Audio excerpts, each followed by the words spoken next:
Hi mga Kalaagan! Ako si Kalaagan Fritz and together with me is Kalaagan Rio. If you put our name together, it's Frio. And for today's episode, we will be watching the Ronan Keating Valentine Special Concert at the Waterfront Hotel, Cebu, organized by L Squared Production Incorporation. Ang daming nanood!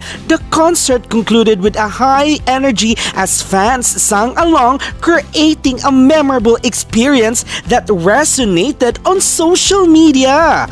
Fans expressed feelings of nostalgia and joy, highlighting Ronan's enduring impact as a beloved artist whose music continues to be the soundtrack of love across generation. At talaga namang nag-i-enjoy din sa Kalaagan Rio. And also kasama ko rin yung kapatid ko at yung parents ko. Andyan si mama at si papa. Talaga nag-enjoy din sila. Until next time, mga Kalaagan!